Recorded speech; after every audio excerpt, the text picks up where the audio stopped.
Como todos sabem, meu nome é Maria Helena Ramos Bonetti, eu sou a diretora executiva da Abramex e, em nome da presidência do Conselho da Câmara Empresarial Brasil-México, damos boas-vindas a todos que nos prestigiam com sua presença. Bem-vindos. Esta live está sendo transmitida pelo YouTube, né, e demais redes sociais.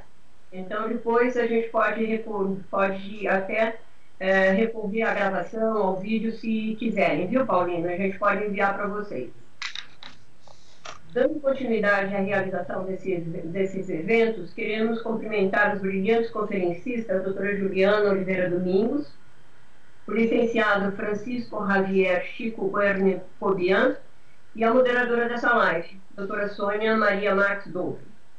Ao senhor João Carlos Basílio da Silva, nosso presidente executivo, que muito nos honra em exercer essa função na Câmara. Ele é também presidente da BITEC e diretor da FIES. Agradecemos também aos diplomatas, jornalistas, empresários e demais autoridades que nos juntam com sua presença. A senhora Belante, presidente do Grupo Guarani, do Conselho da Abramex e vice-presidente da ABIMAC, integrando o Conselho Consultivo, pede desculpas por sua ausência.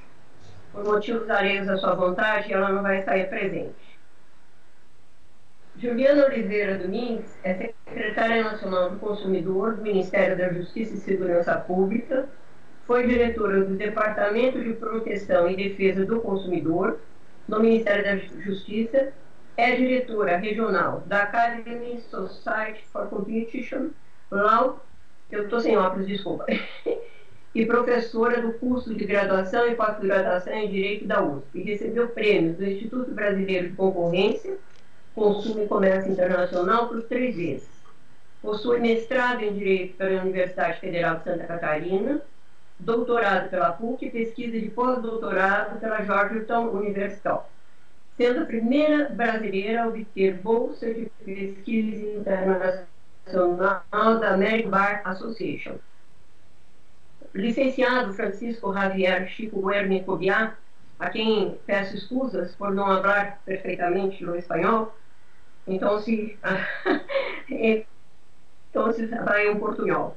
É licenciado em Direito por la Universidade de Michoacán de São Nicolás de Hidalgo. Conta com especialidades em crime organizado, corrupção e terrorismo.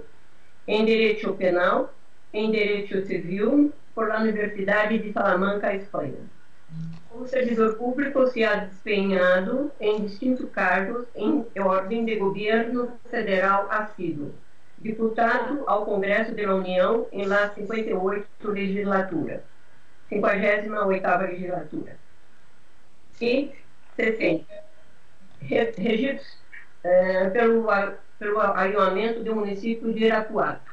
Diretor-geral do Registro Civil do Estado de Guaranato e diretor-geral do Instituto de Formação em Seguridade Pública do Estado de Guanajuato. Minhas desculpas, por favor. Desde 1 de dezembro de 2018, se encontra a cabo da Subprocuradoria Jurídica da Procuradoria Federal do Consumidor. Sônia Maria Janine Marques Dobre, sócia fundadora de Sônia Marques Dobre Advogados, formada em Direito pela Universidade de São Paulo, frequentou a Harvard Law School, atendendo ao programa Obstruction for Lawyers, especialização ciência em Direito Econômico e Financeiro pela Faculdade de Direito da Universidade de São Paulo. Especialização em Direito Tributário pelo Centro de Estudos de Extensão Universitária. Membro da diretoria da Câmara de Comércio e Indústria Brasil-Alemanha, vice-presidente do Conselho da Abramex, Câmara Empresarial Brasil-México, e presidente do Comitê Jurídico de Direito Empresarial. Vice-presidente da SEJUBRA, Sociedade de Estudos Jurídicos Brasil-Alemanha, conselheira do SESI e coordenadora do Comitê de Relações de Consumo e Concorrência. Diretora para Assuntos Jurídicos da SDA, Sociedade Beneficente Alemã, conselheira do IBRAC, Instituto Brasileiro de Estudos de Relações de Concorrência e Consumo. Para darmos início a este evento, nós solicitamos ao nosso presidente João Carlos Basílio da Silva iniciar a sessão. Por favor, João Carlos. Bem, mais uma vez, boa tarde a todos. Muito agradecido pela presença de todos. Como a Maria Helena leu, estamos com praticamente uma elite voltada à área do consumidor, com especialistas que poderão abrilhantar muito essa live de hoje. O tempo passa e a gente não percebe, né? São 30 anos de Código de Defesa do Consumidor. Eu vivenciei isso na época, a implantação desse processo dentro do setor que eu represento, em higiene pessoal, perfumaria e cosméticos. Foi bastante complexo definir prazos de validade, né? E na época se discutia muito qual é o prazo de validade de uma vela, por exemplo, né? Qual é o prazo de validade de um vinho tinto, qual é o prazo de validade de um sabonete, né? Enfim, foram diversas reuniões no Ministério da Justiça, nas áreas devidas e correspondentes, para que nós pudéssemos denominar e especificar os prazos de validades dos produtos de higiene pessoal, perfumaria e cosméticos. Acabamos fazendo uma análise inicialmente muito mais pela perspectiva da rotação do produto do que pelo prazo de validade. 30 anos mudou muito esse conceito. Hoje já se fala muito mais em produtos do nosso setor especificamente quando se abre o produto e não uma prazo de validade que o produto está lacrado na prateleira. Muita coisa mudou, né? O mundo mudou muito, as transformações que nós estamos passando e passamos nesses últimos 30 anos são fantásticas. Era um mundo completamente diferente que nós estamos vivendo hoje e que nós não poderíamos nem imaginar, né, que tivéssemos chegado nele. E ainda não podemos imaginar as grandes transformações que ainda vamos enfrentar. Então, desejo a todos está dando eco. Desculpe. Desejo a todos vocês um excelente evento, agradecendo mais uma vez a participação de todos, e em nome da Alida e do meu nome, reforço aí o agradecimento da presença de todos vocês, moderadores e palestrantes. Muito obrigado e devolvo a palavra para Maria Helena. Você está sem som, Maria Helena.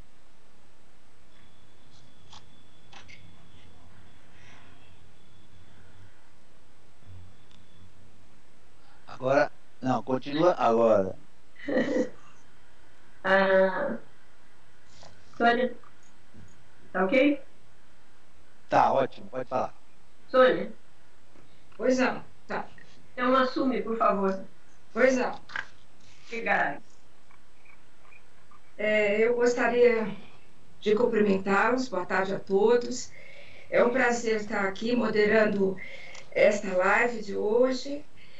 Aqui vão meus cumprimentos à Maria Helena, que teve aí todo o trabalho de conectar, de montagem dessa live de hoje. Agradeço a Abramex, a diretoria da Abramex, na pessoa do presidente, nosso presidente executivo, Dr. João Carlos Basílio. Eu cumprimento os palestrantes, doutora Juliana Oliveira Domingues, o doutor Francisco Javier Chico Guernecobian, um prazer tê-lo conosco, e ao nosso público presente. Eu acho que o nosso evento de hoje ele é muito importante, porque o nosso Código de Consumidor, como bem disse o João Carlos, está fazendo 30 anos de existência. Fez, na verdade, já está indo para 31, porque ele completou 30 anos em setembro, 11 de setembro. Foi uma lei federal que se mantém até hoje e apesar do tempo e das modificações, tanto do mercado como do consumidor, do perfil do consumidor, ele se mantém e vem se mantendo atual. Na verdade, foi uma previsão constitucional que, quando tratava da ordem econômica, no seu capítulo específico, no seu artigo 175, dizia que se estabelecia como um dos princípios para se ter uma livre iniciativa sadia, era ter também uma garantia ao consumidor. E isso se tornou a nossa Constituição de 88, e em 90 vem o Código do Consumidor. Eu me lembro também, João Carlos, que no início era aquela dúvida, porque aqui no Brasil, licenciado, nós temos leis que se diz vulgarmente, leis que pegam e que não pegam, leis que têm eficácia ou que não têm eficácia, ou se elas estão apenas no papel. E quando veio o Código de Consumidor, que nós, assim, amigavelmente chamamos de CDC, se dizia, essa lei não vai pegar. Ou, muitos empresários temerosos, vai ser uma guerra entre consumidor e empresário. Só que, com o advir do tempo, se mostrou ao contrário. Não só a lei pegou, que ela tem eficácia, ela produz seus efeitos, como também ela se mantém durante esse tempo todo e não houve a guerra entre consumidor e fornecedor, seja lá em qual segmento. O que nós vimos foi um apaziguamento das relações de consumo. Eu acho que todos aprendemos com o evoluir, com o passar do tempo. Tanto que o CDC vem cumprindo os seus objetivos e, apesar dessas mudanças constantes no perfil do consumo. Por exemplo, em 1990, quando o código entrou em vigor, como eram as relações de pagamento? Eram em cheques, as dívidas representadas por notas promissórias e, enfim, muito diferente do que se vê hoje, o consumidor ir a banco. Hoje, já vemos isso de uma forma muito diferente. Em 2000, por exemplo, houve uma notarização dos cartões de crédito. Então, vamos dizer, o dinheiro de papel passou a se movimentar e aí também mais mudanças no perfil do consumidor. E hoje, então, nem se fala, porque com a pandemia, o desenvolvimento da internet, basta ter um celular, um smartphone na mão, que já se opera uma relação de consumo. O consumidor, ele já não precisa mais ir às lojas, ele no seu próprio celular já faz as compras. E eu digo que isso nos salvou nessa situação crítica de pandemia em que nós vivemos. Então, eu vejo que tanto os órgãos do consumidor na área administrativa evoluíram muito em suas decisões. Haja vista que a nossa secretária conduzido brilhantemente essa secretaria importante, como todos os PROCONs, não é? Regionais, que desenvolvem um belíssimo trabalho. E, além disso, nosso judiciário também evoluiu e aprendeu. O STJ, o Superior Tribunal de Justiça, dele emanaram brilhantes decisões, que vieram sim a pacificar as relações entre fornecedores e consumidores, tanto de um lado como de outro. Nem sempre o consumidor saiu vitorioso, como houve decisões importantes em prol do fornecedor fornecedor, trazendo, então, súmulas, então, muito importantes para nós. Enfim, essa foi apenas uma introdução, um aperitivo do que nós vamos ouvir. E, primeiramente, eu gostaria de passar, então, a palavra à doutora Juliana Oliveira Domingues, que eu a conheço há muitos anos e sei do brilhantismo com que ela desenvolve a sua carreira. Eu conheço a doutora Juliana desde a época que ela era estudante. Bom, isso quer dizer que eu já estou bem, com muita idade, né, doutora Juliana? Porque eu vi a doutora Juliana iniciar, e olha, hoje ela está ocupando um cargo tão importante. Mas, assim, você foi uma pessoa brilhante, extremamente estudiosa. Então, hoje vamos ouvi-la, então, brindar com a sua palavra, já sobre os acontecimentos na sua secretaria. Juliana, com você a palavra. Muito obrigada. A primeira pergunta que eu tenho que fazer sempre é se todos me ouvem bem, né?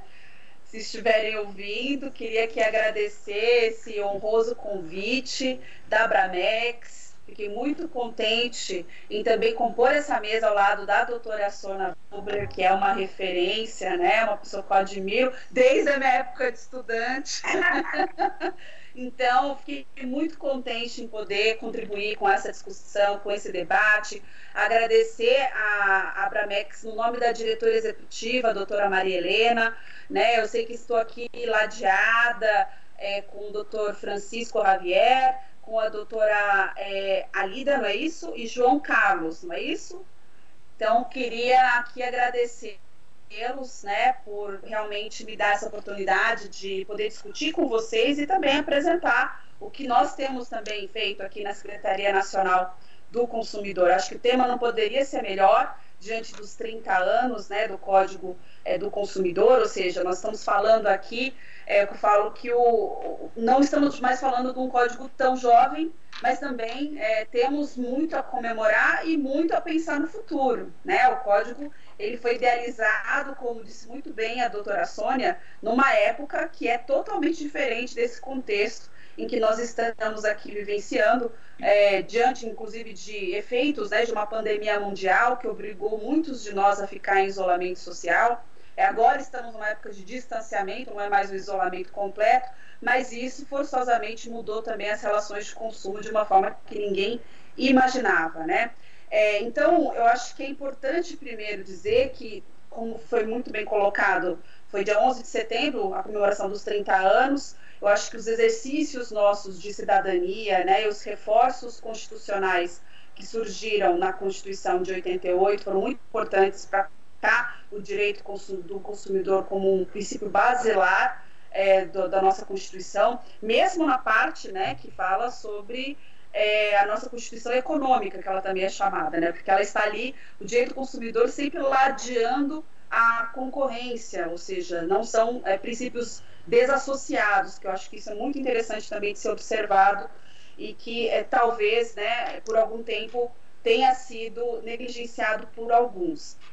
Eu sei que a minha fala, ela é uma fala de 30 minutos, então eu tive que escolher, né, também aqui alguns caminhos, né, da minha apresentação, para que nós pudéssemos depois dialogar de uma forma mais intensa. E aí eu fiz algumas escolhas pensando realmente nessa agenda de modernização das relações de consumo e também das propostas de internacionalização.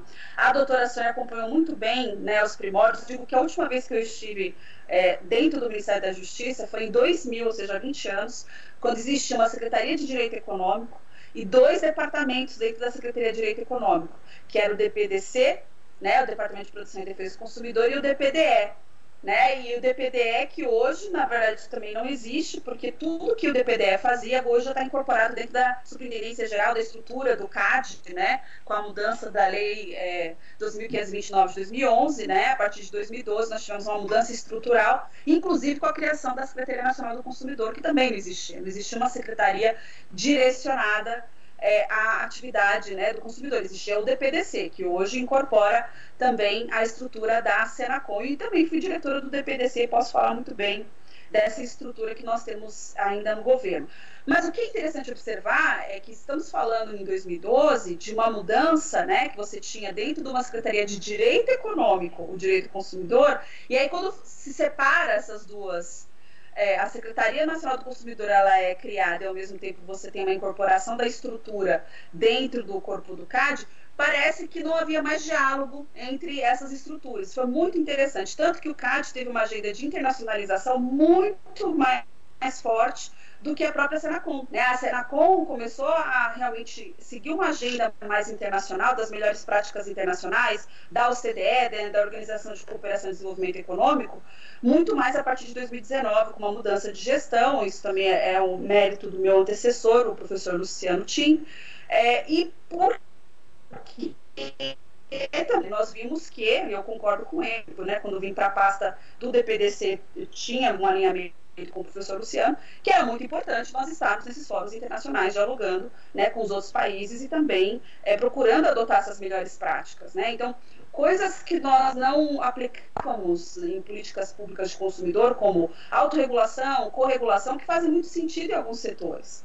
Né, os guias que nós temos hoje dentro do Conselho Nacional de Combate à Pirataria, o CNDC, que é presidido pela Senacom, são guias de melhores práticas, né, de e-commerce, isso antes da pandemia, né, porque vem da gestão de 2019, que tem plena adesão. Né, assim, na parte de e-commerce são mais de 44 entre associações e grandes empresas na área de e-commerce que se comprometeram com esse guia. Agora está sendo formado um grupo para monitorar os efeitos, né? Porque o guia, como nós chamamos, é um soft law, né? Ou seja, o guia você pode aderir ou não aderir, mas nós sabemos que boa parte dessas empresas tem governança, tem compliance, né? O que não existia quando o Código de Defesa do Consumidor surgiu, né? Então mudou muito também a estrutura corporativa das empresas, a adoção também das empresas. Dessas empresas também tem mercado aberto, ou seja, capital aberto, né? Ou seja, tem um compromisso maior com a questão da sua própria imagem, da imagem que passa para o consumidor, para o mercado. Então, são instrumentos que são trabalhados internacionalmente que, por um tempo, ficaram muito fora das políticas públicas consumeristas no Brasil e que nós também temos valorizado aqui na Secretaria Nacional do Consumidor. E o que eu digo é que uma coisa não exclui a outra, né? Porque existe, eu falo que o desconhecido causa em muitas pessoas, aqueles que gostam muito do status quo, né, e não querem modernizar nada e querem continuar, criam uma rejeição ao instrumento, dizendo, olha, então não vai ter um enforcement, ou seja, a secretaria não vai multar as empresas, não vai abrir investigação. Não, isso não é verdade, porque continua existindo um Departamento de Proteção e Defesa do Consumidor que continua abrindo processos administrativos sancionatórios e continua sancionando. Agora, não é porque, por exemplo, vou dar um exemplo genérico, né? Não é porque eu tenho 15 ou 18 casos abertos, né, envolvendo crédito consignado, né, para falar das instituições bancárias, que eu não vou trabalhar no aprimoramento do produto se eu já sei que o produto tem problemas. Eu não preciso esperar julgar esses casos, esses processos administrativos sancionatórios, que estão lá no Departamento de Proteção e Defesa do Consumidor, para sugerir para essas instituições bancárias, para sugerir para a FEBRABAN que trabalhe no modelo de autorregulação e que ajuste esse problema, que foi o que nós fizemos. Né? Então, tem uma nota técnica que foi produzida, foi no começo desse ano, justamente sugerindo, né, foi feita uma análise técnica pela Coordenação Geral de Estudos e Monitoramento de Mercado aqui da Senacom, né, uma análise muito profunda, que envolveu inclusive também participantes de PROCONs, da Defensoria Pública, do CONDERJ, e representantes dos bancos, né? No caso a FEBRABAN, o próprio Bacen também tinha um representante, né? E como é que nós sabíamos que tinham tantos problemas? Porque nós temos um sistema integrado aos PROCONs, que se chama SINDEC, que nós temos os registros, né? Então tudo que é registrado nesses PROCONs, nós depois conseguimos tirar uma fotografia por meio do SINDEC, então nós sabemos os produtos e serviços que mais têm problemas no Brasil. E as empresas que também respondem de uma forma melhor essas demandas, né? E temos uma outra fotografia que é dada pelo consumidor.gov.br. Eu estou aqui com o meu jabá institucional atrás de mim, mas que o consumidor.gov.br foi uma mudança também que veio desde 2014, é uma plataforma, né? Inclusive é a plataforma oficial do governo federal para a resolução, né, de conflitos de consumo, mas que, como eu costumo dizer, é uma ODR, né, Online Dispute Resolution, uma ODR, mas que não tem mediação do governo federal, né, porque a mediação presume que existiria ali alguém do governo monitorando de uma forma a tentar, né, um ambiente de conciliação entre as partes, e não é o caso do consumidor.gov.br, é uma simples plataforma em que você coloca o consumidor e o fornecedor, né, para discutir a demanda registrada pelo consumidor, que está insatisfeito, o consumidor entra, registra sua demanda, aí o fornecedor tem o prazo de 10 dias para avaliar aquele registro, para tentar solucionar aquele conflito. Ao final, o consumidor, ele registra se ficou satisfeito, se não ficou satisfeito. E por que para nós é importante que essa plataforma exista? Por algumas razões, né? Primeira razão é porque daí nós temos realmente um banco de dados oficial do governo com essas demandas, essas reclamações, e sabemos se aumentou muito uma reclamação de um produto, como aconteceu durante a pandemia. Tem alguns casos, né, clássicos que nós vimos aqui durante a pandemia, de um salto de mais de 200% de reclamação em alguns produtos e serviços, né? E nós sabemos também qual é o compromisso daquela empresa em solucionar a demanda do consumidor, né? Porque daí você tem hoje na plataforma, apesar, né, de uma política pública que eu já vou comentar para vocês sobre essa plataforma, que foi uma política pública arriscada do ponto de vista de resultados, né? Mas nós temos hoje 80% das demandas do consumidor.gov.br solucionadas, né? Ou seja, são 80% de casos que nós não temos a judicialização. E nós temos que apostar, e eu digo aí mais uma vez que temos que desmistificar, então, né, aqueles que também não gostam de mudar o status quo. Se nós temos 80% das demandas resolvidas por uma simples plataforma, o que mais nós poderíamos fazer se nós apostássemos em outros instrumentos alternativos de solução de conflitos? Se vocês forem conversar com qualquer magistrado que trabalha com questões de defesa do consumidor, eu não conheço nenhum, ainda não tive contato com nenhum, que seja contrário ao uso do consumidor.gov.br antes da judicialização.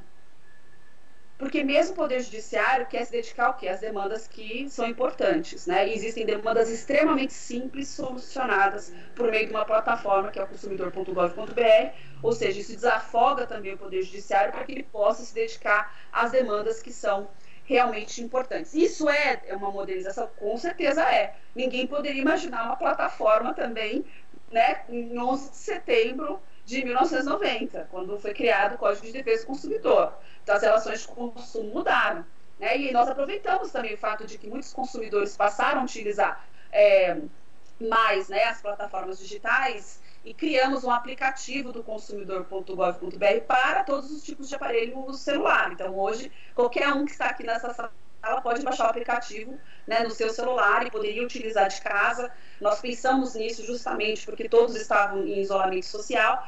E a medida que foi adotada, que foi uma medida inovadora, né, diante da utilização do consumidor.gov, foi a portaria número 15 de 2020, uma portaria que foi criada justamente pensando nessa situação da pandemia, que colocou, na verdade, em colapso o sistema de atendimento ao cliente. Nós tivemos milhares de reclamações sobre o saque das empresas, alguns porque as reclamações aumentaram demais, o saque não comportava o número de reclamações, outros porque simplesmente eram apostas apenas em call centers, e os call centers fecharam, porque as pessoas não podiam estar naquele espaço com medidas de isolamento social.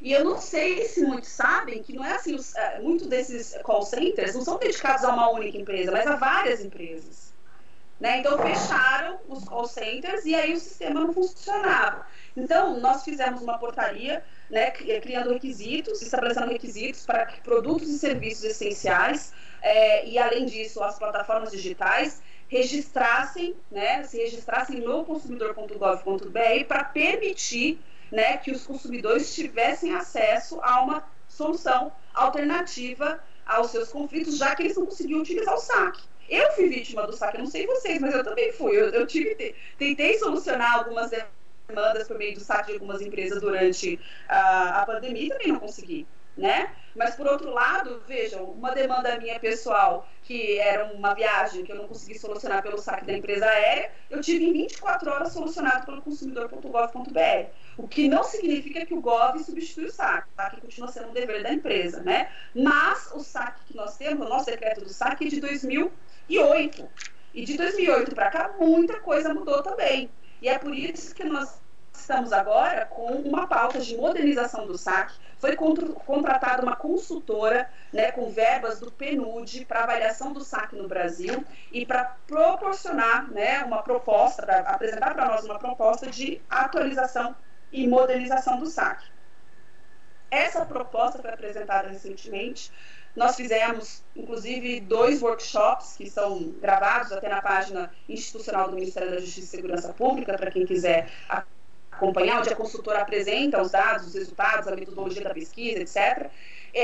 Enfim, agora tem uma proposta que ela fez de atualização do decreto, que está sendo discutida dentro do Conselho Nacional de Defesa do Consumidor, que foi um conselho também recriado recentemente. Nós já tivemos esse conselho no passado, ele ficou, né, parado por muito tempo, ou seja, foi desconstituído, e agora, por meio de um decreto, né, o 10.417 de 2020, nós recriamos o Conselho Nacional de Defesa do Consumidor, justamente, né, para discutir esses temas, que são temas importantes para atualização e modernização dos instrumentos que nós temos hoje, né, em políticas públicas direcionadas à proteção e à defesa do consumidor. Então, existe hoje uma comissão tratando justamente do SAC, avaliando essa proposta da consultora. O conselho, ele é um conselho heterogêneo, ou seja, ele tem representantes de PROCONs, de fornecedor, de agência reguladora, acadêmicos, né? Então, estão discutindo essa proposta,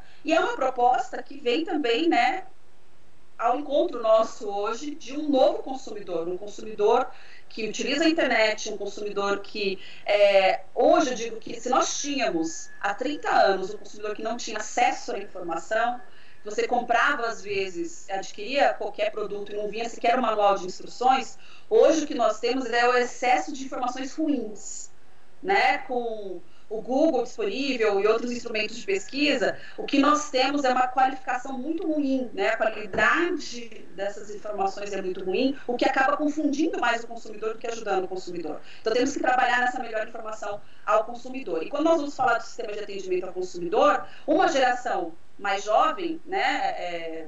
Digo, meus alunos, por exemplo, da Universidade de São Paulo, eles fazem tudo pela internet, absolutamente tudo. Vocês não vão vê-los ligando para um call center.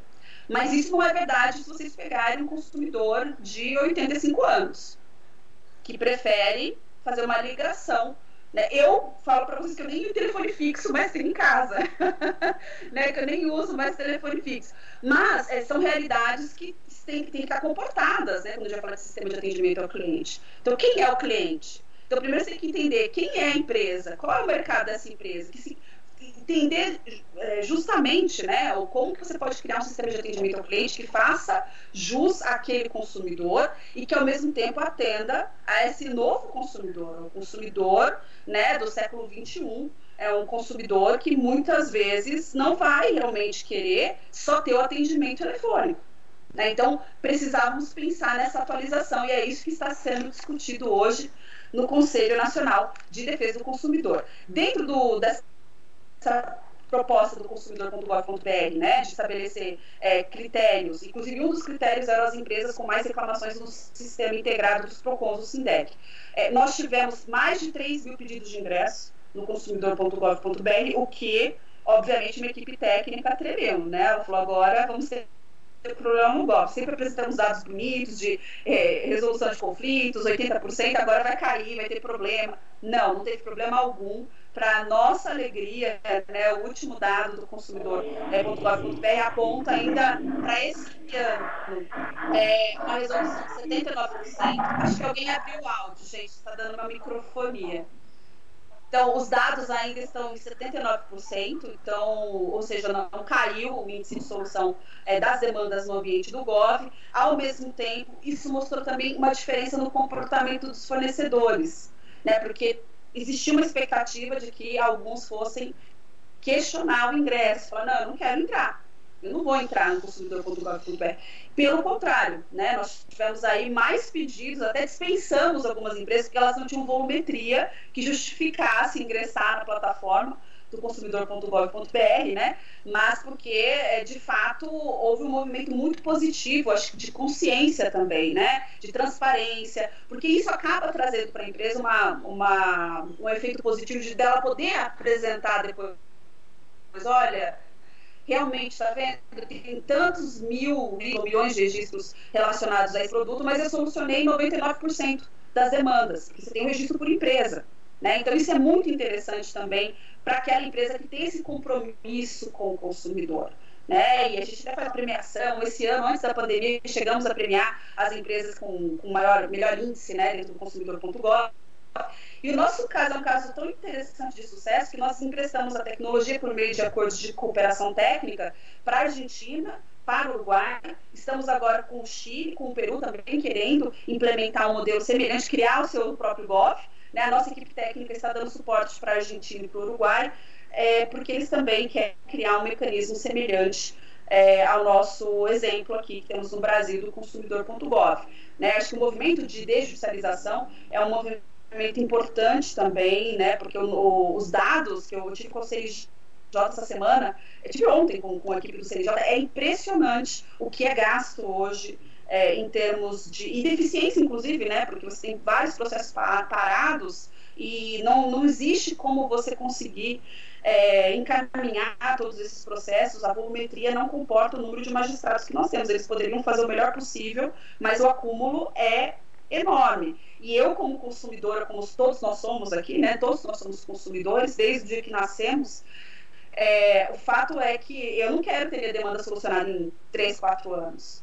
2 anos, eu quero ter minha demanda solucionada o mais rápido possível. Então, nós temos que criar esses mecanismos alternativos de solução de conflitos. Por isso, também, uma outra consultoria nossa, financiada também pelo PNUD, foi uma consultoria para métodos alternativos de solução de conflitos, para tentar trabalhar com outros mecanismos fora do Gov, né, de mediação, até mesmo de arbitragem. Ou seja, a consultoria técnica ela vai trazer para nós também mais um produto, né, ou seja, mais uma avaliação técnica de alternativas que serão discutidas também dentro do Conselho Nacional de Defesa do Consumidor, para avaliarmos alternativas para o consumidor. Nós temos que pensar, quando falamos em modernização, são instrumentos que vêm a ajudar o consumidor, né? Porque sabemos agora, após 30 anos, temos diagnósticos daquilo que evoluiu, daquilo que avançou e daquilo que podemos fazer mais.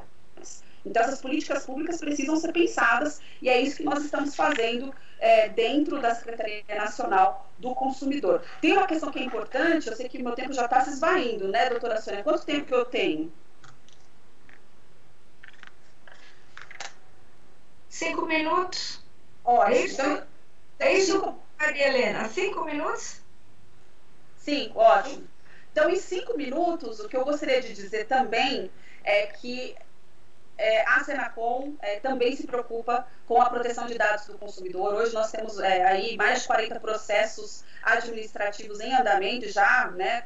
Condenamos algumas empresas por conta da utilização dos dados do consumidor. Isso não significa que a Senacom trabalha como uma agência nacional de proteção de dados, essa não é a nossa função, inclusive a agência foi constituída recentemente, mas todos os temas que têm relação com o consumidor são temas tratados aqui pela Secretaria, pelas nossas coordenações gerais, principalmente aqueles que têm a abrangência, né, federal, que justifique a nossa atuação e não só a atuação dos PROCONs estaduais e municipais.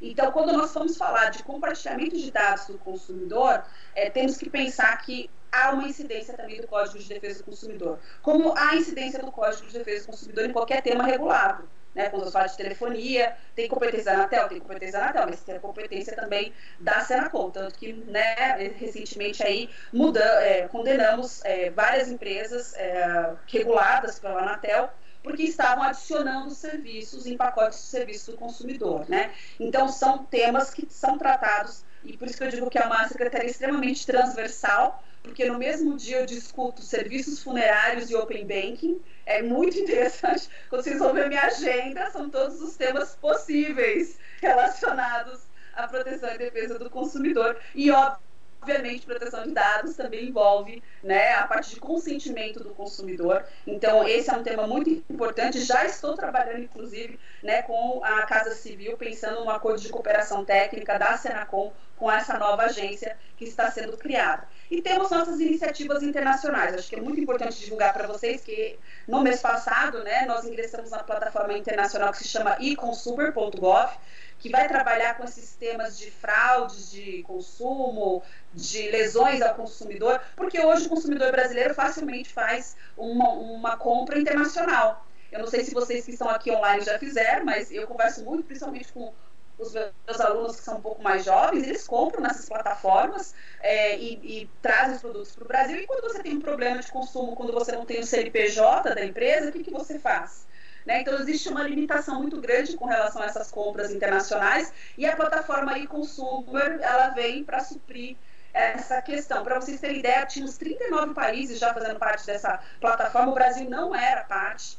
Então, por isso que eu digo que a nossa agenda internacional era uma agenda que precisava realmente desse resgate, né? Então, agora fazemos parte da plataforma eConsumer, também ingressamos como participante, né, dentro da Organização de Cooperação e Desenvolvimento Econômico, que para nós é um ganho, porque antes nós só seguíamos aquilo que era discutido pelos outros. Agora nós podemos discutir e trazer a nossa realidade, que o Brasil tem realidades muito particulares, é um país com o tamanho de um continente, com diferenças regionais tremendas. Quando nós puxamos dados regionais do SINDEC, vocês podem ter certeza que não é verdade que o produto ou o serviço mais reclamado no Piauí é o mesmo do Rio Grande do Sul. Não é. Então, nós temos diferenças regionais importantes, nós temos que considerar essas diferenças quando nós vamos estabelecer também políticas públicas, né? O cobertor do Estado é sempre um cobertor curto, né? Então, precisamos fazer escolhas e essas escolhas têm que refletir os estados da nossa federação. Então, temos essas iniciativas internacionais que eu acho que são muito interessantes.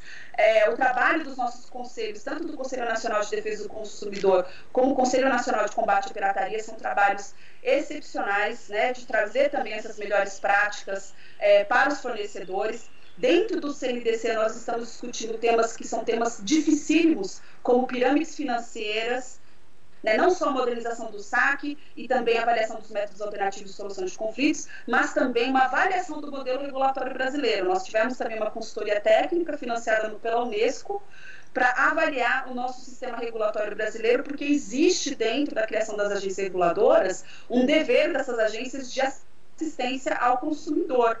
E nós vemos que existem ainda grandes deficiências dentro das agências com relação a essas políticas direcionadas ao consumidor. Então, estamos também avaliando isso dentro do nosso conselho, né? E a nossa experiência internacional tem trazido para nós alguns louros, né? Essa semana mesmo eu abri a Conferência Internacional de Consumidor e Concorrência da UNCTAD.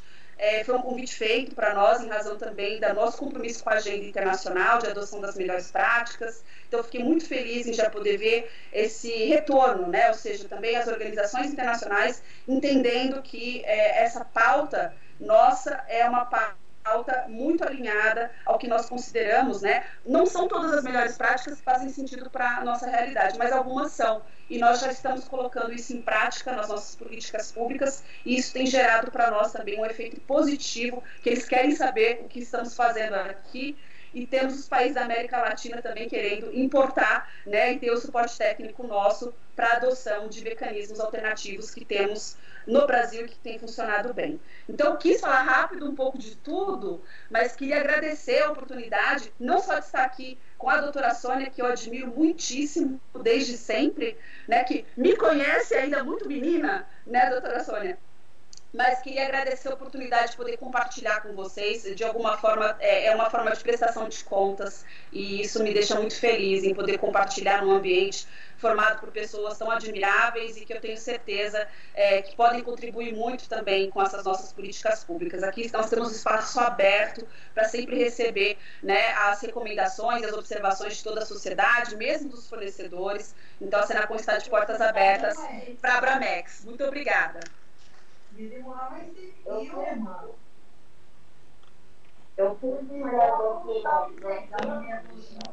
Agradecemos muito, secretário, a sua participação foi excelente. Algumas pessoas microfone ligado, por favor, desligar. Mas nós estamos encantados, não só com a sua sabedoria, mas também com a sua beleza e simpatia. Agradecemos bastante. Agora vamos... Sônia, você quer passar a palavra para o nosso convidado? Sônia? Sônia está congelada. Senhor Javier, por favor. O senhor está sem sonido. Bien, ¿qué tal? No, por ahí le habíamos pasado a Sonia la presentación. La idea era que la fueran viendo ustedes a la hora que lo fuéramos comentando. Yo he preparado una presentación para efectos prácticos de algunos de los puntos más interesantes de la Ley de Protección al Consumidor de México. Pero bueno, no sé si la puedes poner. Puede poner aquí Paulina. Bueno, antes que nada, por supuesto, agradecer a la Cámara Empresarial Brasil-México por su invitación, a nombre del señor Procurador Francisco Ricardo Chacri Padilla. Es un honor poder participar y estar aquí con ustedes. Y por supuesto, felicitar al Senacom por estos 30 años de su Código de Defensa del Consumidor. Es un gusto pues poder platicar con todos ustedes. Saludos a la doctora Sonia, por supuesto, y a la doctora Juliana. Es Ribeiro Domínguez, ¿verdad? Ribeiro Domínguez. Sí, está correcto, gracias. Qué bien, pues un placer haber escuchado. Es muy interesante todo lo que nos platicaba. No hablo mucho, tengo un mal portugués, pero sí lo entiendo bien. He entendido perfectamente todo lo que nos comentó y nos compartió. Mucho de lo que nos compartía, realmente nosotros, me refiero en México, se tiene muchos de estos elementos que los que platicaba, algunas herramientas como esta herramienta utilísima de conciliación de consumidor.gov.br, que nosotros la tenemos acá como Concilianet, solo es así, se llama así, no tiene ningún otro nombre extra, pero es muy similar. Por supuesto hay un Consejo del Consumidor desde hace muchísimos años que nos permite tener ese contacto con los proveedores que usted también acertadamente señalaba, porque no es posible que haya políticas públicas en favor de los consumidores sin el concurso, sin la ayuda de los propios proveedores, ¿no? Porque al final de cuentas las relaciones de consumo están estas dos partes, pero todos en alguna etapa somos consumidores, ¿no? Entonces hace necesaria tener ese tipo de instrumentos. Bueno, yo voy a comentarles algunos puntos de nuestra ley. Entonces, lo ponemos ya en la presentación para que la puedan ver, y si no, pues la voy platicando. ¿La pone? O si no, Bueno, yo quería primero hablar de los antecedentes de nuestra ley, porque además la historia de las instituciones que trabajan a favor de los consumidores, tanto en Brasil como en México, son muy similares. Son similares porque desde los 70s se tuvo esta idea de atender a este derecho del consumidor, que pues, era algo totalmente nuevo en ese momento, en los años 70s, y que tanto en Brasil como en México, que fueron pioneros en Latinoamérica, crearon leyes para atender esta materia. En el caso de México, es en el año de 1975 cuando se crean básicamente dos leyes diferentes, o mejor dicho, una ley, pero con dos instituciones diferentes. Se crea un instituto del consumidor, para informar al ciudadano de cómo podría ser mejor, cómo podría mejor utilizar en su economía, cómo podría consumir mejor, y se crea en la Procuraduría del Consumidor para defender sus derechos. Y, claro, es interesante que cuando ustedes hoy cumplen 30 años su código, lo hicieron en el 90, en el 92, México decide crear una nueva ley inspirada en gran parte por la de ustedes, por el código de ustedes. Así que, bueno, eso hay que reconocerlo. En ese año, entonces, estas dos instituciones se hacen una sola para que ya esta obligación de informar la tuviera también ya la Procuraduría del Consumidor, y no solamente la defensa. Y esta nueva ley pues incorpora muchos derechos y muchas cosas nuevas interesantes. ¿Ya están pudiendo ver? Pasemos al...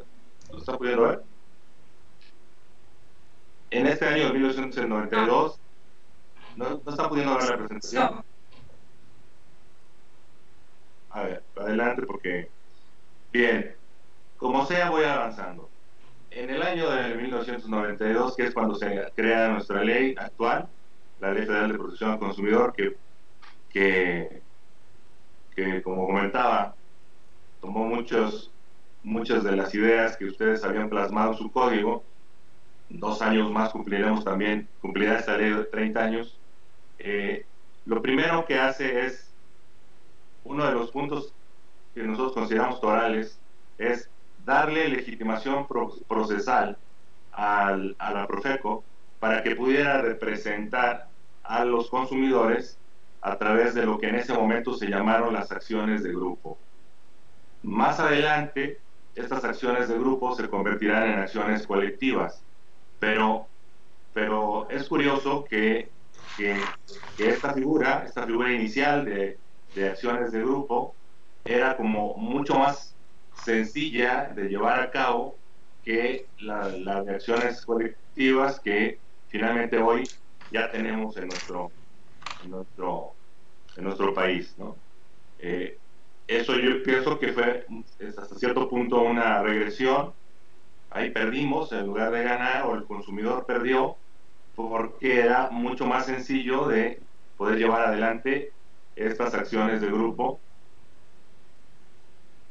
ya que solo bastaba con que 2 consumidores, es decir, 2 ya hacían multitud, se pudieran ejercitar, ¿no? En cambio ahora la de acciones colectivas te pide que sean mínimo 30 personas para que puedas llevarla a cabo, ¿no? Pero otro punto importante es que se hizo fue la creación del registro público de contratos, nosotros llamamos de adhesión. Estos contratos pues entre los proveedores y los consumidores, que es muy importante el que los registren ante Profeco, ante nosotros, porque le da mayor certeza jurídica al consumidor, pero sobre todo nos permite a la autoridad, permite a Profeco vigilar que se respeten precisamente los términos del contrato, pero también que no haya cláusulas que lesionen los intereses de los consumidores. En muchos casos es voluntaria y en algunos otros es obligatoria, depende de ciertos sectores. También, luego, a través de los años se fueron haciendo varios cambios importantes o incluyendo nuevas figuras. Ya en el 94 se pone de manera expresa la prohibición de la discriminación en las relaciones de consumo. Esto quiere decir no solamente una discriminación racial o social, no también cuestiones de discapacidad de las personas y cualquier otra práctica semejante. En el 96 tenemos ya una definición que hace la ley, en donde nos deja fuera de manera definitiva los servicios laborales, los financieros, los bancarios, los mercantiles, derivados de las profesiones. Todo esto lo deja fuera de la ley. No podrá ser ya materia no es parte de lo que Profeco podrá atender. Esta es una diferencia importante en relación, por ejemplo, con el CENERCON, porque ustedes sí pueden realmente llevar a cabo la defensa en materia de servicios financieros, de banca, de bolsa, de seguros, perdón, pero nosotros quedamos completamente excluidos. Nunca los tuvo, la Profeco nunca tuvo esa función, sin embargo, de manera clara, en ese año se le deja, se le excluye de esa materia, ¿no? Para que no pueda conocer de esos asuntos. Hay otra institución que no es muy eficiente, que lleva a cabo esta defensa de los usuarios de la banca o de los servicios financieros. En el año 2000 se agrega todo un capítulo para normar el correo electrónico. Yo diría que hasta fue un poco tarde, pero bueno, qué bueno que finalmente se pudieron ya regular las transacciones que se realizan en medios electrónicos. Diríamos que apenas a tiempo para esta pandemia, ¿no? Porque si no, imagínense nada más, escuchaba precisamente lo que decía la doctora Sonia, qué valioso, y también usted, doctora, en el sentido, Juliana, en el sentido de cuán importante es el tener estos servicios electrónicos, porque hoy con cualquier teléfono inteligente, un consumidor de cualquier rango económico puede adquirir cualquier producto. Y bueno, en esta pandemia ha sido muy útil. Por favor. En el 2004 hubo varios cambios importantes. Se agregó la figura de consumidor intermedio, que es importante, pero se limitó para que solamente fuera para el caso de pequeñas industrias o de pequeñas empresas, pequeños comercios. Aquí en el caso de México hay pequeños comercios que evidentemente pues también son consumidores de sus respectivos proveedores, pero solamente podemos defender a aquellos que son pequeños comerciantes, ¿no? Por otra parte, se prohibió de manera expresa que las prácticas comerciales coercitivas, es decir, que obligaran a la gente a adquirir algún producto a cambio del que realmente querían, por supuesto prácticas desleales, abusivas, y una parte que nos parece importante resaltar es que ya se reguló para que, sobre todo en el caso en materia de telefónicas, de las empresas de telecomunicaciones, no pudieran incluir nuevos servicios sin haber realmente sido contratados, ¿no? Porque muchas veces, de manera sin avisarle al ciudadano, le cargaban un servicio adicional en su cuenta de teléfono o en su cuenta de televisión, de cable, y evidentemente pues en perjuicio para el ciudadano. Por otro lado, se crea un registro de consumidores, que se llama Registro Público de Consumidores, para evitar la publicidad. Evidentemente lo que queremos aquí es que cualquier ciudadano que no quiera recibir publicidad ni en su teléfono ni en su correo electrónico, pues pueda inscribirse en este registro, y de esta manera nosotros podemos obligar a las empresas a que no envíen publicidad a estas personas, y si lo hacen, pues pueden ser sancionadas. Por favor, le pasas. Sí. Todavía en el 2004 tenemos otros dos cambios importantes. No existía la posibilidad de imponer medidas precautorias Estamos hablando como por ejemplo la inmovilización de productos o el aseguramiento de bienes o suspender una publicidad, ¿no? O colocar sellos para cerrar algún negocio que estuviese causando algún abuso o sobre todo que estuviese afectando a la salud o a la seguridad de las personas con los productos que ahí que se vendieran, ¿no?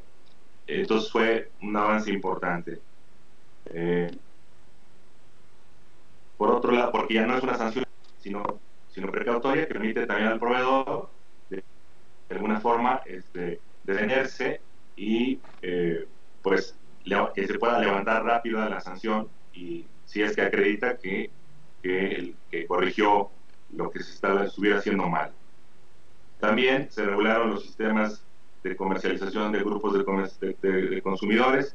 Estamos hablando de aquellos bienes que a manera como de tanda, no sé, como de sorteo, se van comprando por grupos de consumidores. Por ejemplo, sobre todo en el caso de los carros, de los vehículos, de los automóviles, es muy común que se va pagando una cantidad y te va tocando en una determinada fecha recibir finalmente el producto. Bueno, a eso nos referimos aquí. Esto no se podía antes intervenir en estos casos, se tuvo que incluir en la ley. En el 2012 se le da también, es cuando ya se crean las acciones colectivas que les comentaba, que tiene una ventaja fundamental, que es que finalmente ya se crea un procedimiento, porque el otro todo estaba en la ley, no había propiamente un procedimiento. Aquí ya se pone un procedimiento para llevar a cabo estas acciones ante los juzgados federales civiles, y se pone pues evidentemente en el código de procedimientos civiles federal nacional. Aquí también es importante señalar pues que tenemos ahí un gran defecto, que lo señalo como un problema de nuestra ley en este momento, que es que se le da vista a los proveedores antes de admitir la demanda por parte de los jueces, para que ellos opinen sobre si es pertinente o no admitir esa acción colectiva, ¿no? Esa demanda de este grupo de consumidores, lo cual nos parece una aberración, una tontería, porque pues ningún proveedor en su sano juicio pues va a opinar favorablemente a que se acepte esa demanda en trámite, ¿no? Pasamos al siguiente lámina, por favor. En el 2013 se regula el servicio que prestan las casas de empeño. Las casas de empeño, básicamente, no sé si se comprenda bien, son aquellos lugares en donde alguien va y a cambio de una prenda recibe un dinero, ¿no? Entonces, esto, para todos los aspectos, realmente es un servicio que podría considerarse financiero.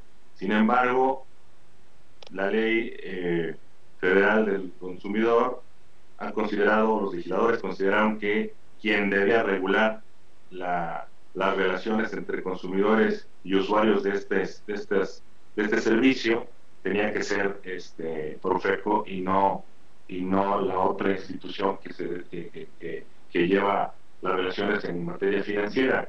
Pero bueno, es una labor muy importante. Aquí ellos están obligados a registrarse.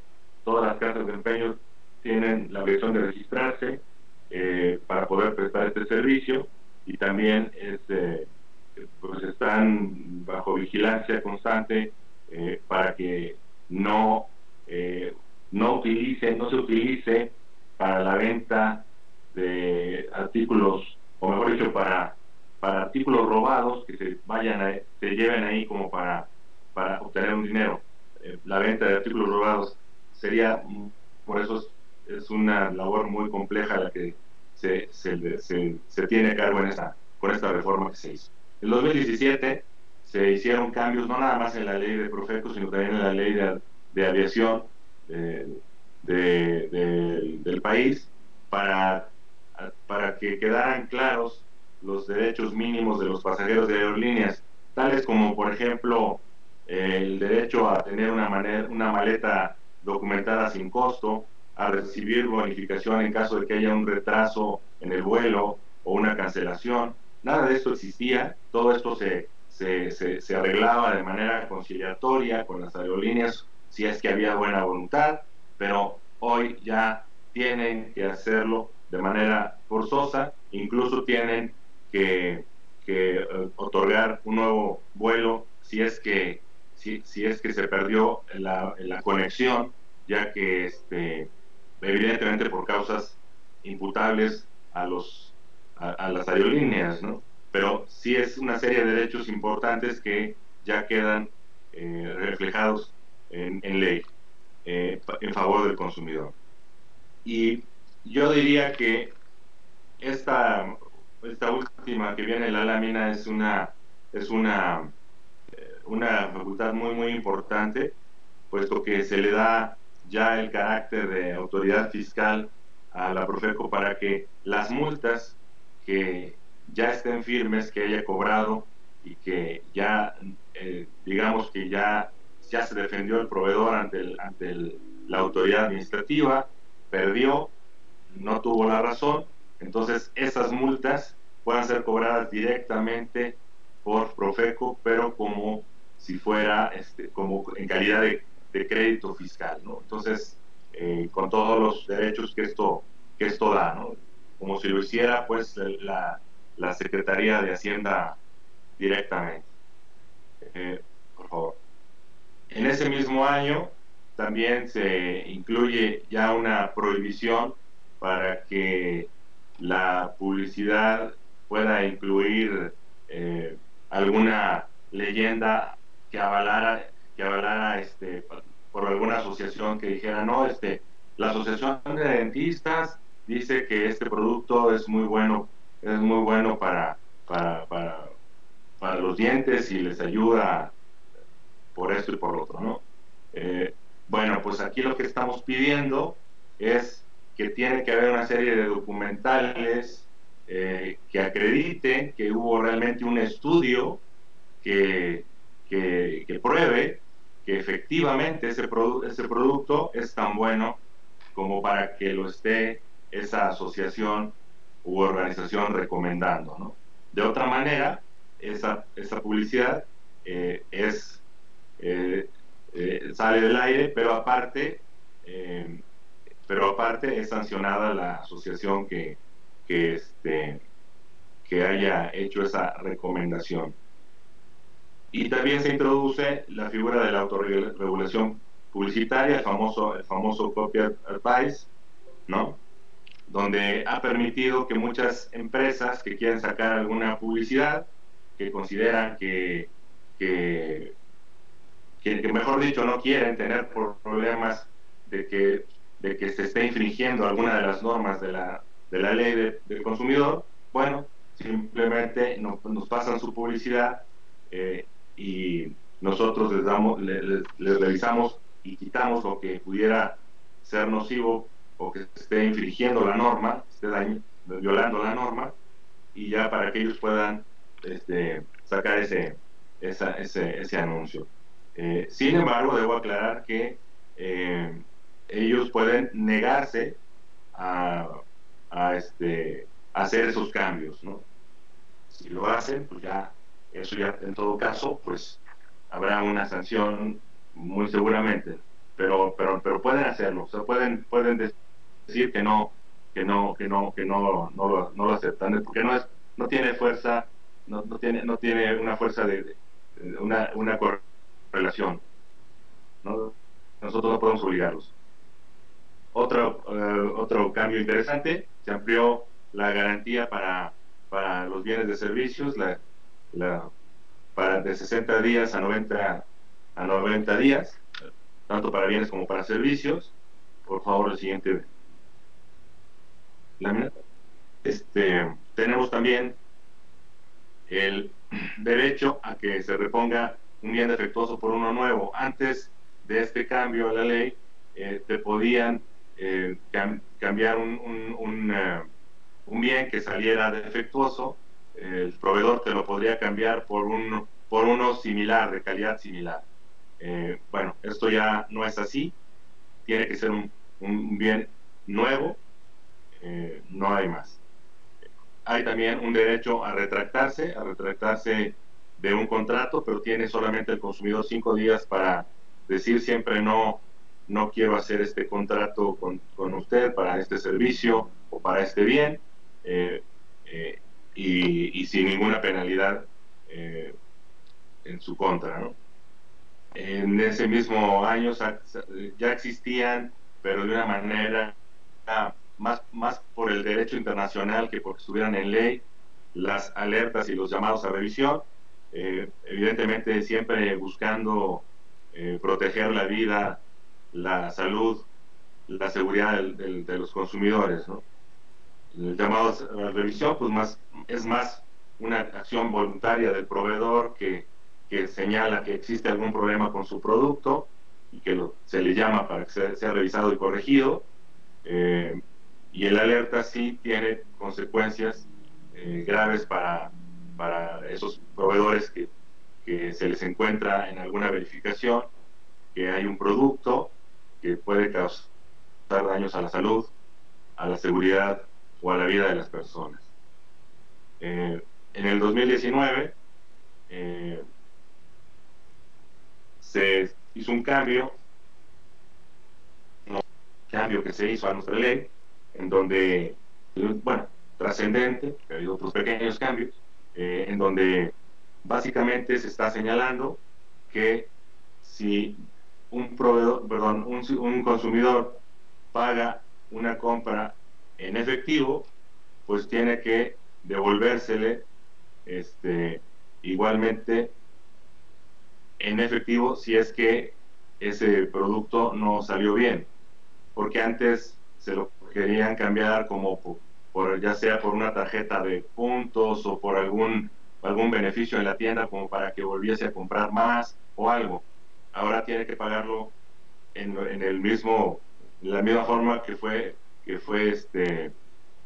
tiene que devolverlo en la misma forma que he pagado. Si fue en efectivo, si fue una tarjeta de crédito o de débito, pues lo tendrá que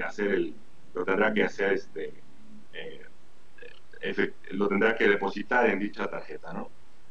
La parte final de la presentación solamente es para comentar que mucho de lo que hoy nuestra ley tiene y mucho de lo que muchas de las leyes que nuestros países han venido adoptando, pues tienen mucho que ver con el trabajo que de manera que en el día con día en los diversos grupos internacionales en donde se trabaja todos los días, todas las instituciones que regulan las relaciones de consumo, pues se trabajan estas directrices, y también evidentemente a nivel ya gubernamental. Entonces hay directrices de la ONU, hay directrices de la OCDE, hay directrices hay recomendaciones también de la OCDE, hay iniciativas propiamente de la OMC. En este caso nosotros tenemos muchas que hemos incorporado de nuestro tratado de comercio con los Estados Unidos y con Canadá, algunos otros con los tratados que se tienen con Europa o con los demás países latinoamericanos o en el caso del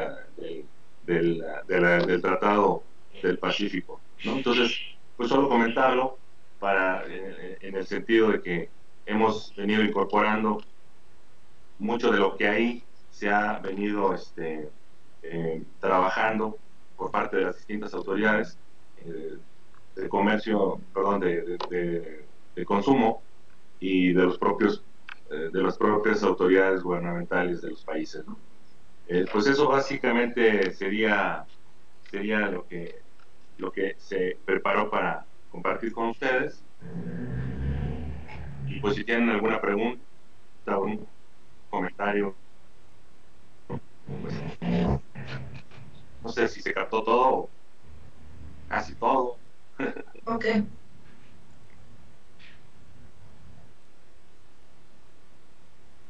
Maria Helena, você está sem som. Foi perfeito, Javier, gracias. Eu estou com tanta Gracias, Javier. Muitas graças, Javier.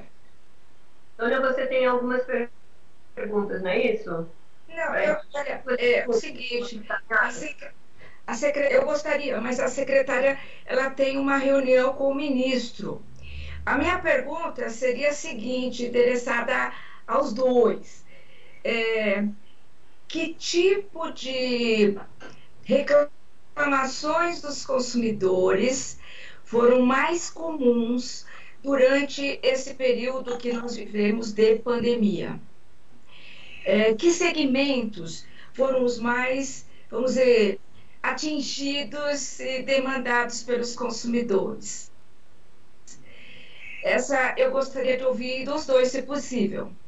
Perfeito. Doutora Sônia, eu vou então responder e já pedir desculpas, né, que eu vou ter que me retirar na sequência, porque estão me aguardando no andar aqui de baixo.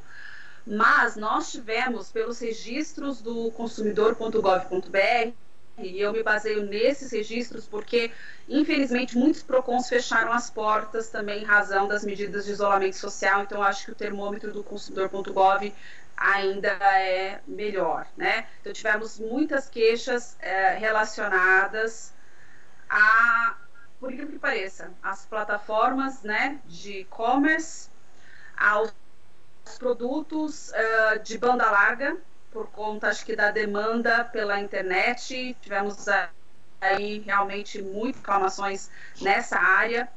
E também tivemos muitas reclamações com relação às instituições financeiras no período, mas eu acho que porque muitos consumidores se endividaram e tinham problemas ou dificuldades para rediscutir esses contratos de empréstimos bancários, tá? Então, tinham dificuldades de acessar o saque das empresas. As maiores reclamações foram relacionadas ao sistema de atendimento ao cliente em geral. Se você for pegar assim, dentre esses setores que foram afetados, quais ainda, né, quais eram as reclamações mais comuns? Dificuldade de acesso ao sistema de atendimento ao cliente. E aí eu acho que tem uma relação direta com os call centers também, né? Mas temos várias reclamações, né, que cresceram com os segmentos e questões novas que não eram tão discutidas, como a questão dos preços abusivos, né? Que só isso já dá um novo seminário, porque de fato alguns produtos tiveram um aumento absurdamente grande, mas porque também tivemos um fechamento, né, de fronteiras, porque muitos insumos não chegavam, porque muitos produtos eram importados. Então, temos sempre que analisar caso a caso para aferir se há ou se não há, né, uma abusividade, porque existem saltos que são decorrentes de oferta e demanda e existem saltos de preço que são decorrentes de fato, né, aí talvez de um aproveitamento do fornecedor. Não podemos nunca generalizar e precisamos sempre analisar caso a caso. Por isso temos até uma nota técnica, né, que é um roteiro para análise de supostos preços abusivos, que foi uma nota que nós espalhamos, circulamos por todo o Sistema Nacional de Defesa do Consumidor, porque esse foi um tema, né, que surgiu já de início da pandemia, quando alguns preços de produtos saltaram, e muitos deles, nós temos várias notas técnicas produzidas aqui, leite, ovos, álcool em gel, máscara, tudo que vocês possam imaginar, nós analisamos, né, e nós conseguimos identificar essas alterações por conta da cadeia de produção.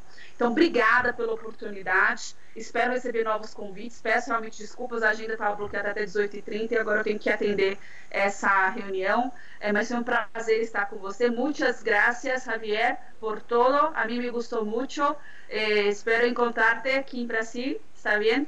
E agora eu tenho que sair, infelizmente. Um beijo. Não. Obrigada. Obrigada, doutora Juliana. Prazer. Foi um prazer tê-la conosco. Meu nome é da Bramex. Agradecemos aí a sua presença. E vamos preparar um outro seminário sobre preços abusivos. Perdão, preços abusivos. Solamente para comentar muy brevemente, esencialmente a su pregunta. el comercio electrónico, que es precisamente lo que decía la doctora Juliana, ese fue el problema mayor. Ese fue el problema mayor que se tuvo. Se duplicaron las quejas sobre el comercio electrónico, evidentemente porque también se duplicó por así que la demanda de productos a través de esos medios, ¿no? Entonces ese fue como de algo natural.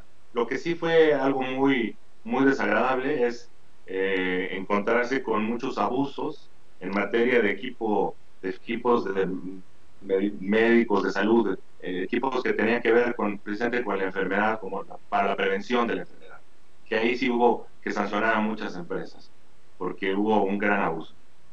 Básicamente, isso seria. Javier, no México, vocês têm um canal semelhante a esse? Na sua palestra, eu entendi que vocês têm também um canal de denúncia, ou de acordo, onde pode haver uma mediação, não é? Entre um entendimento. Não seria bem uma mediação, mas seria um entendimento entre consumidores e fornecedores. Qual a forma que funciona? Da mesma maneira que o do Brasil? Si entendí bien lo que comentaba la doctora Juliana, es igual. Estamos hablando acá se llama Concilianet, este servicio, en lugar de consumidor.gov.br. Bueno, este es Concilianet, y aquí lo que se hace es primero, en esta plataforma, los proveedores se tienen que registrar con nosotros. Nosotros no podemos resolver problemas de cualquier proveedor, solamente de aquellos que se hayan registrado en nuestra plataforma. Evidentemente los grandes, por así que los negocios más grandes, las empresas más grandes, prestadoras de servicios o de bienes, están inscritas, pero no están todas las empresas, ¿no? Y sobre todo muchas empresas locales, pequeñas, no están. No hay la obligación de que se registren, entonces realmente no podemos atender por esa vía la conciliación de cualquier tipo de asunto. La gran mayoría sí se tratan ahí, porque casi todos están en estas empresas, o casi la gran mayoría de los problemas están en estas empresas, pero no son todos. Entonces, ese sería básicamente, y sí, es una conciliação muito rápida. Javier, deixa eu lhe fazer uma pergunta. Você mencionou que estão no entendimento para harmonizar com a OCDE. Dentro da OCDE também esse processo é semelhante? Voluntariamente as pessoas, as indústrias se inscrevem? Esse é o caminho da OCDE?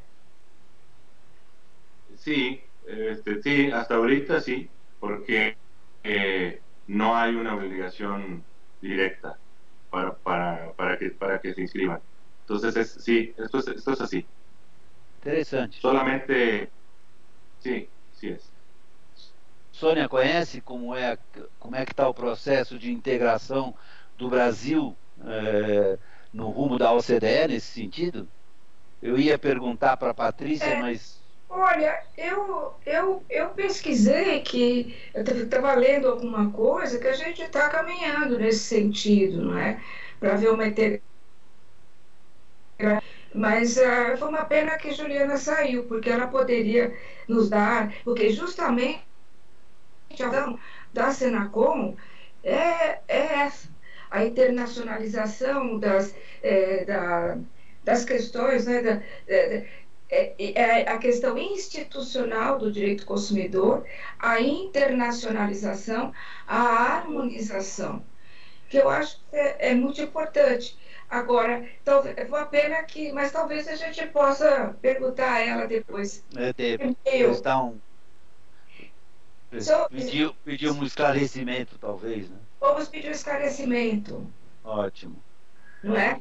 Agora, Javier, os abusos de preço também ocorreram no México, não? Como aqui, nesse período. Totalmente. Y también hubo problemas con los bancos y con los servicios financieros, pero como nosotros, me refiero, como Profeco no está a cargo, como comentaba en la presentación, de proteger a los consumidores de estos, a los usuarios de estos servicios, pues no tengo los datos exactos, pero sí, también hubo problemas en eso. Pero de la parte que a nosotros nos afectó mucho, curiosamente no fue tanto en los alimentos. La verdad es que los alimentos en general mantuvieron un precio estable.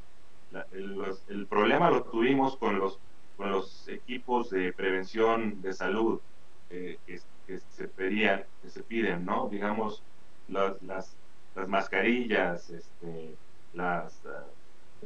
pues todo lo que se pide para evitar los contagios de COVID.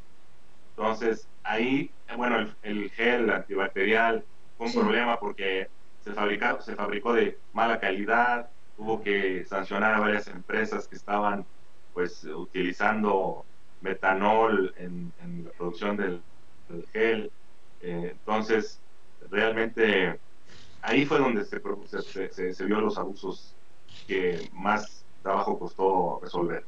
Porque además muchas de las empresas fueron improvisadas, es decir, surgieron de un día para otro. No eran verdaderas empresas que se dedicaran a producir este tipo de materiales, ¿no?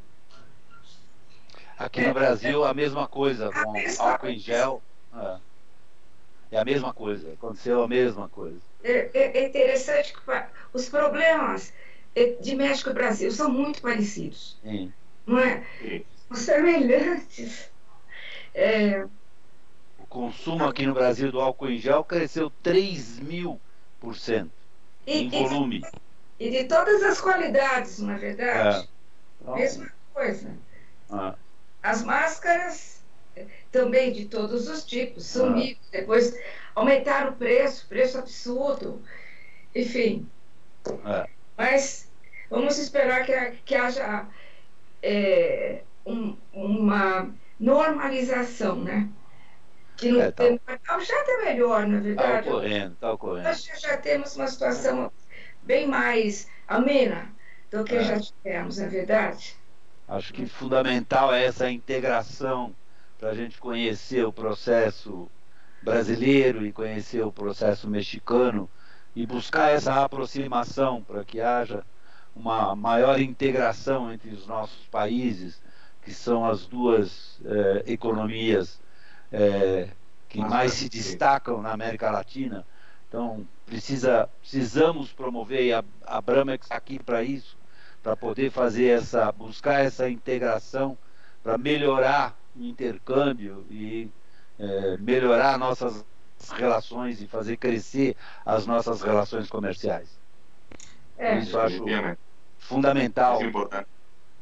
Fundamental um evento como esse. Cumprimento a Sônia e Maria Helena pela organização, pelo processo todo, que faz com que nós, como você mesmo já disse, Sônia, já temos que marcar a próxima. Né? Sim. Tema nós já temos, não é, Javier? Vamos falar de preços e e-commerce. Ok, muy bien. Perfeito. Entra um pouquinho, agradecendo ao Javier, mas devido ao adiantado da hora, eu queria pedir ao nosso presidente que faça o encerramento e os agradecimentos da nossa reunião, agradecendo a todos e principalmente vocês, ó, tchauzinho, YouTube. Bem, sem dúvida vou ser repetitivo no sentido de que foi uma excelente live, onde nós pudemos mostrar o quanto é importante o papel da Bramex no sentido de buscar essa integração entre os nossos países, para que nós possamos dialogar mais, para que nós possamos interagir mais. Agradecer demais a apresentação do Javier. Muito obrigado. A Patrícia não está mais conosco, mas sem dúvida nenhuma foi também uma exposição muito clara. Juliana, perdão. Patrícia é assistente dela, que ela entrou com o nome da Desculpa, interrompê-lo. Imagine, é porque estava uma referência de nome. Exato, porque a Patrícia, ela entrou com o nome da Patrícia. E aí, desculpe, me confundi por causa disso. Mas, enfim, sem dúvida nenhuma, sentimos que foi bastante proveitoso, sentimos que a Abramex está cumprindo com o seu papel de buscar essa integração entre os nossos países, e nos colocamos à disposição de todos para que novas ideias, novas propostas, como a própria Sônia fez, para que nós possamos endereçar questões pertinentes à maior integração entre os nossos países. Agradeço muito a presença de todos e até uma próxima. Uma boa noite a todos. Muito obrigada, agradeço muito. Vamos providenciar um ofício agradecendo a secretária. E agradecendo as honrosas presenças e o prestígio que a participação trouxe à nossa Câmara Brasil-México, esperamos contar com a presença dos senhores e senhoras na nossa próxima live, porque afinal a gente não para. No dia 19 de novembro, por enquanto às 17. Como o México entra no horário de inverno na segunda-feira, a diferença vão ser 3 horas, nós vamos ter que adequar esse horário. Mas agradecemos as honrosas presenças dos senhores Marcelo Brito, imagine, desculpa, mas na nossa próxima live nós vamos agradecer muitíssimo a presença do senhor Marcelo Brito, presidente da BARG, o senhor Juan Cortina Gallardo, presidente Cial Internacional, que vão versar sobre o agronegócio como motor do desenvolvimento sustentável. Peço desculpas pela minha voz, mas como vocês veem, eu estou um pouquinho afônica. Muito obrigada a todos, a gente aguarda dia 19 a presença. Eu vou enviar o convite para o senhor Javier, para invitá-lo para participar conosco no dia 19. Muitas graças, senhor Javier. Muito obrigada a todos pela presença. Uma boa noite. Obrigada. Boa noite. Graças. Obrigado, boa noite. Boa noite, obrigada. Tchau.